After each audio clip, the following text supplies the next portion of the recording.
I work at the Society of Danish Language and Literature, and I collaborated with the University of Copenhagen on this project.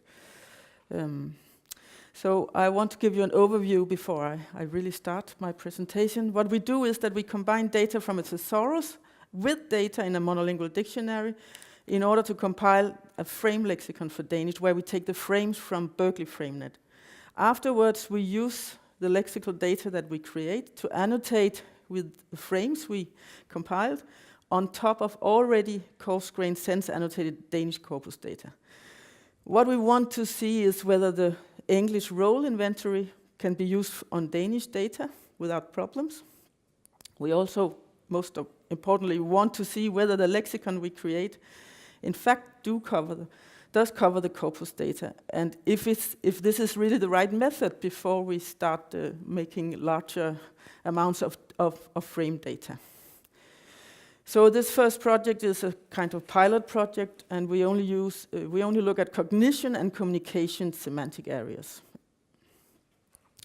And I tried to schedule this. We start with the linked data between these two resources. Then we assign the frames where we look in Berkeley Framenet to find the appropriate frame. Then we end up having a frame lexicon. We annotate the Danish corpus. When we annotate the roles, we go back and look in Framenet, Berkeley Framenet, and we do this annotation on a corpus supersense annotated data. And it's only cognition and communication that we look at, both in the thesaurus data and in the corpus data. So I'll give you some background for the project, and then I'll turn to the linked data of dictionary thesaurus. I will go from the linked data to how we create the frame lexicon, then turn to the annotation task and give some results and conclusions.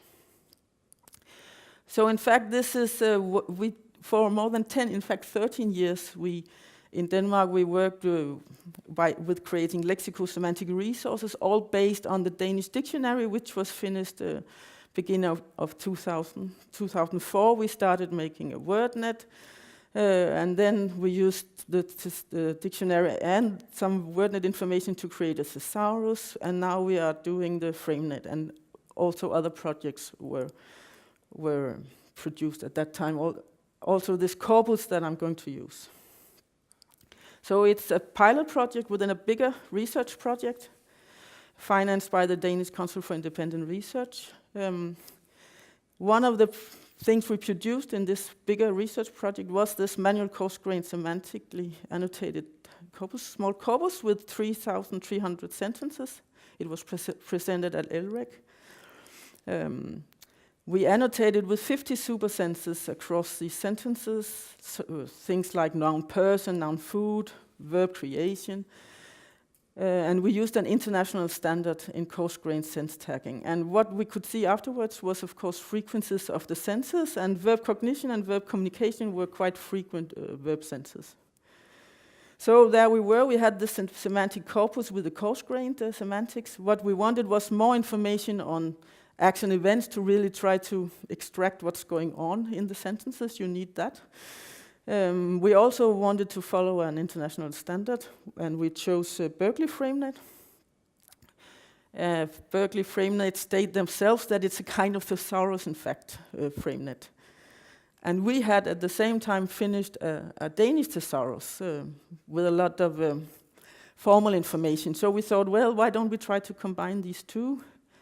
We got the idea that if we supply our Danish thesaurus with valency information, we might be able to produce a kind of frame lexicon with the standards of Berkeley Framenet. We would believe, in fact, that it was quite efficient, and that also the thesaurus vocabulary from the Danish thesaurus would really cover the corpus occurrences, because it's quite an extensive thesaurus. And we would also believe that the English roles just could be implemented on Danish sentences. And we wanted to test first if it was really the way to go, as I started saying. So we match up against each other the vocabulary on cognition and communication to the corpus examples on the same semantic areas.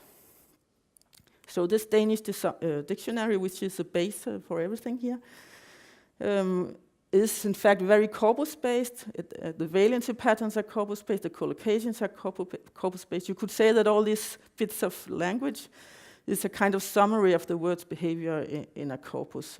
The valency patterns, furthermore, also say some semantics there. You distinguish between somebody and something.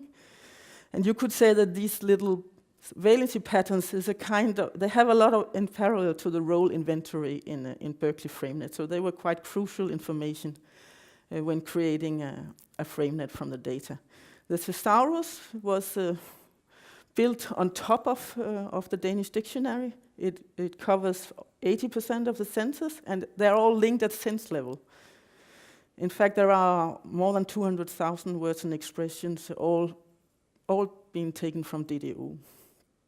And also some of these senses, of course, are represented in several chapters and several sections. So also this could be seen as a kind of summary of the word's behavior in a corpus. You see the sense from different aspects throughout the document. It's an XML manuscript, of course. It's 22 chapters and more importantly, 888 different sections. Both these chapters and sections have titles. And an average of 9 annotated groups are within these sections. And these are the groups we are really interested in because they have annotations on whether there are acts or events or artifacts or persons. Quite coarse-grained annotations, but still you can extract quite a lot of information from this. So these are the groups we were really interested in. We extracted all those we meant were acts or events, and that was in fact more than 40,000 senses, mostly verbs and verbal, always verbs of course, but also a lot of verbal nouns. And then by our knowledge of the thesaurus, we identified those chapters and sections who had to do with cognition and communication, from the titles of course. In fact, it was 16% of the vocabulary, so it's quite a lot of material. And to this material, we added the valency patterns from DDO. And we simply worked in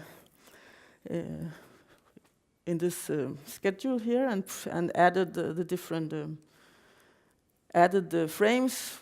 We looked up the Danish word in an English dictionary if we were not sure of the translation. Then we looked at the lexical units in Framenet, in Berkeley Framenet. We tried to figure out what was this frame all about. If we found that it covered the Danish word, we added it in our spreadsheet.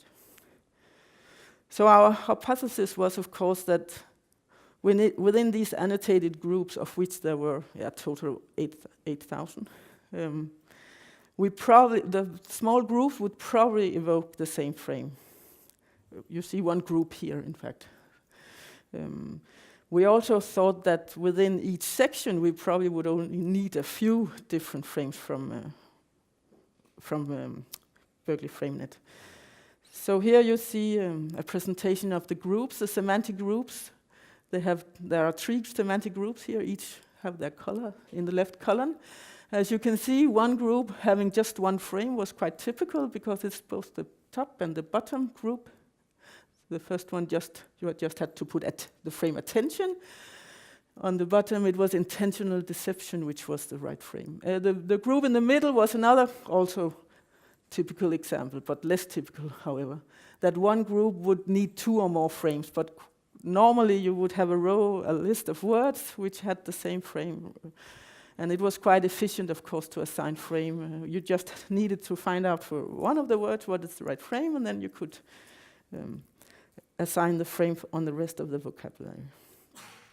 If you look through the sections, of course, it's more complicated, since the thesaurus and the Berkeley Framenet do not divide the world in exactly the same 1,000 divisions. But it's the number of divisions is in fact quite nearly the same, around 1,000.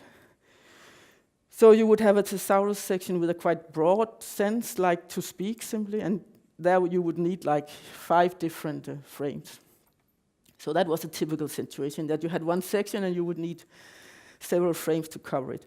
You would also very often have a Berkeley frame which was covering two sections, but the 2 sections would have opposite senses, like being antonymous in sense, in meaning.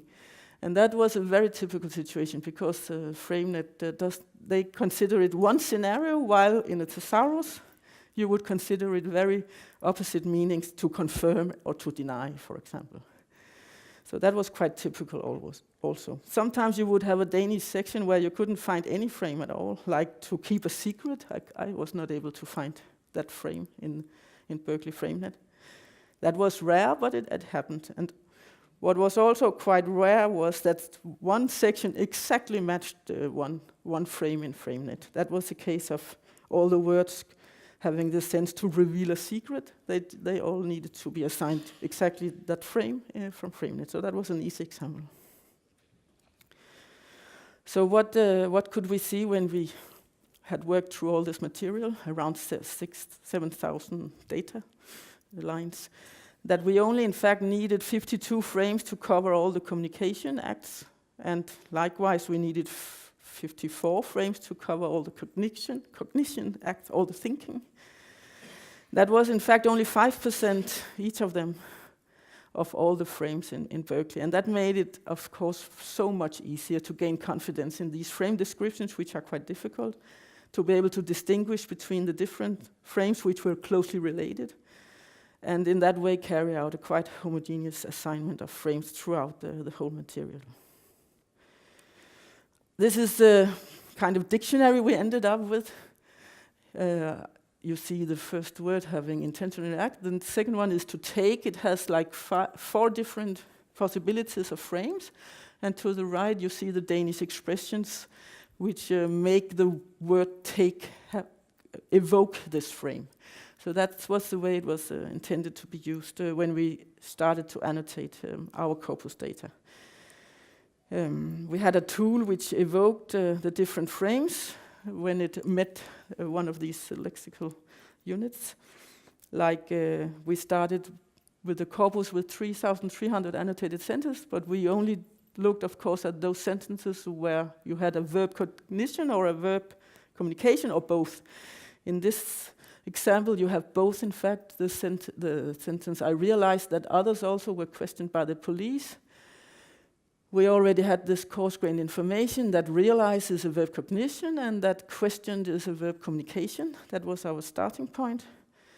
And then our tool gave us the choice for the verb realize to decide whether it was a coming to believe act or whether it was a be in agreement on assessment act in this case.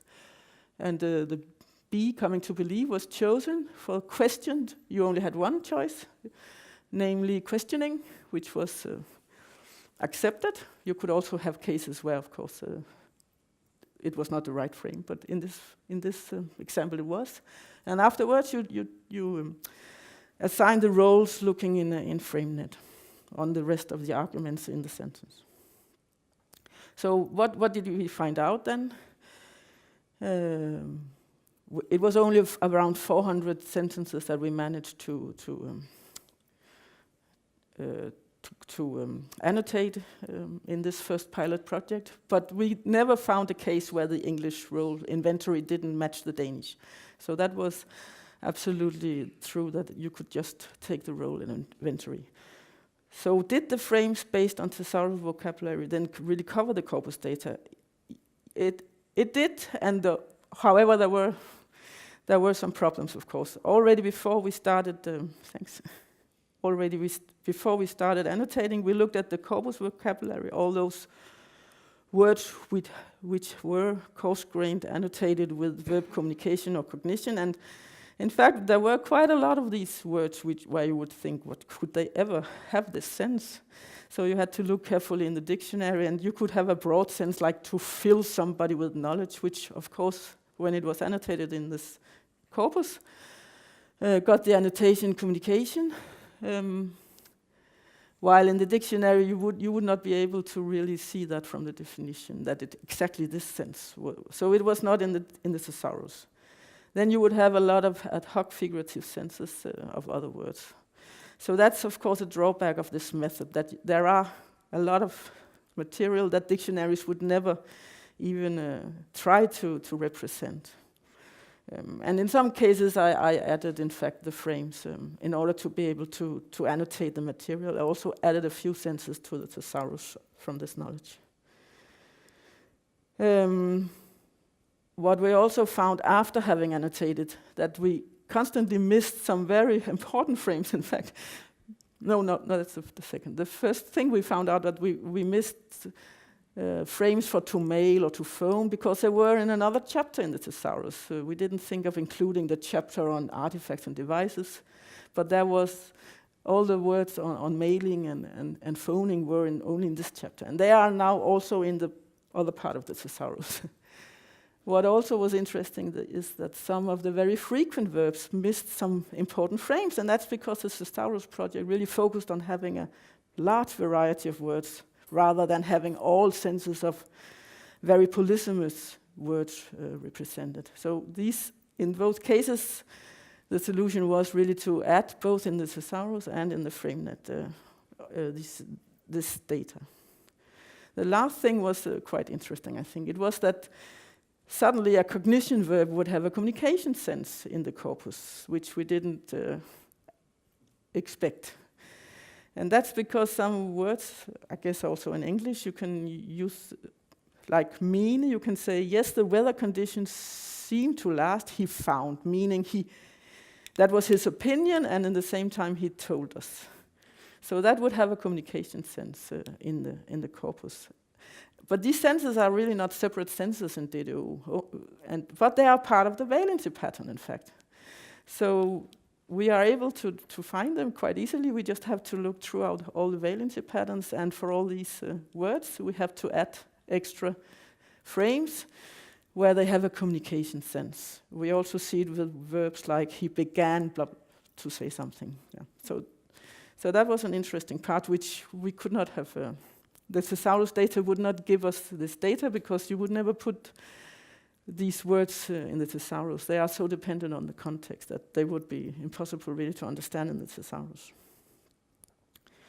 So the really overall conclusion was that it's quite impossible to foresee really which frame, within a small related set, of course, that a word might evoke. And when you compile a frame lexicon, you should rather think that when in doubt, don't leave it out. Really do present both possibilities, because probably in the corpus data, sometimes it's the one, sometimes it's the other. But we also will conclude really that it was very big advantage to assign frames, and also in fact to annotate with frames on only these two semantic areas at a time, because we only had to focus on 5% of this last material in Berkeley Framenet. And now this was a pilot project. In fact, we received funding to continue the project, and we have now, right now, 2 weeks ago, finished all the data. We ended up having really a lot of data, 30,000, 40,000 frames. And what we can see now is that, in fact, these two areas were quite a lot easier than the rest of the data. Somehow cognition and communication are quite clear-cut semantic areas, and there was a quite good match between the Danish thesaurus and the English Framenet. So that's all from me.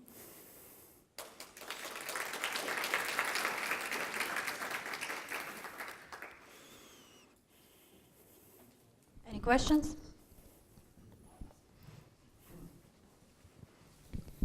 I have actually two questions, very quick. So one is just a detail. So if you have, for instance, light verbs like to have a chat or something, and it's clearly a communication act, but it's the noun which carries the meaning. So what would you do with that? And the second one, just to finish, is when you say that having all thesaurus data in the new project, is it meant that it will be automated process first and then manual, or what kind of procedure do you foresee? Well, to answer to the first question, to have a chat would be expression in the thesaurus. And we would list it as the verb have and then a chat would be the context. But it's because the people who developed the tool, they focused very much on detecting the verbs in the phrases as the most important word which would evoke the frames. So that's how we did it. But I agree that it's the chat which is having the meaning in the sense. And have a chat would have the frame chatting, because that's one important frame in Framenet.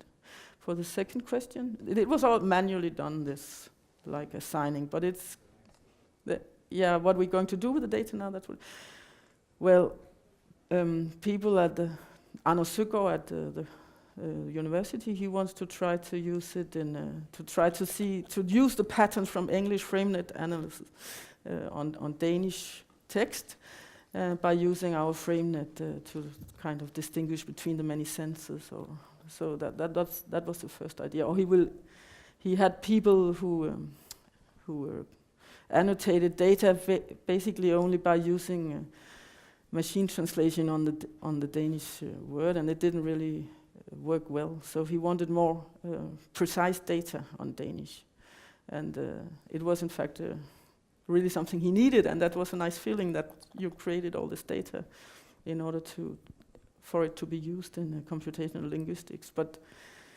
we just delivered it 2 weeks ago, so I don't know really yet how he's going to use it. But he has a good material, I would say, because it's really well covering quite a lot of corpus examples. Any other questions? I have a question. I was interested in examples you gave, like fill somebody with information or keep a secret, because those are all figurative expressions, at least by the conceptual metaphor theory. And do you aware of the existence of MetaNet, which is like a build-up of Framenet, also at Berkeley project, which gives these figurative links between frames? So we did something like that for Croatian. So we first built Croatian Framenet, and then in addition to that, you are able to show the metaphorical or figurative connections between these frames, and then you can cover these figurative expressions. Otherwise, you are not able to do it. Yeah, because Berkeley Framenet sometimes covers both the physical sense and the metaphorical. Sometimes, but in not one systematically. not So systematically, and that that's shows the systematicity. That's very confusing. The systematicity of these figurative links, and I think it could be really useful and interesting to use. So yeah. yeah, that's just a comment, probably. Okay, thanks. Yeah, thank you very much.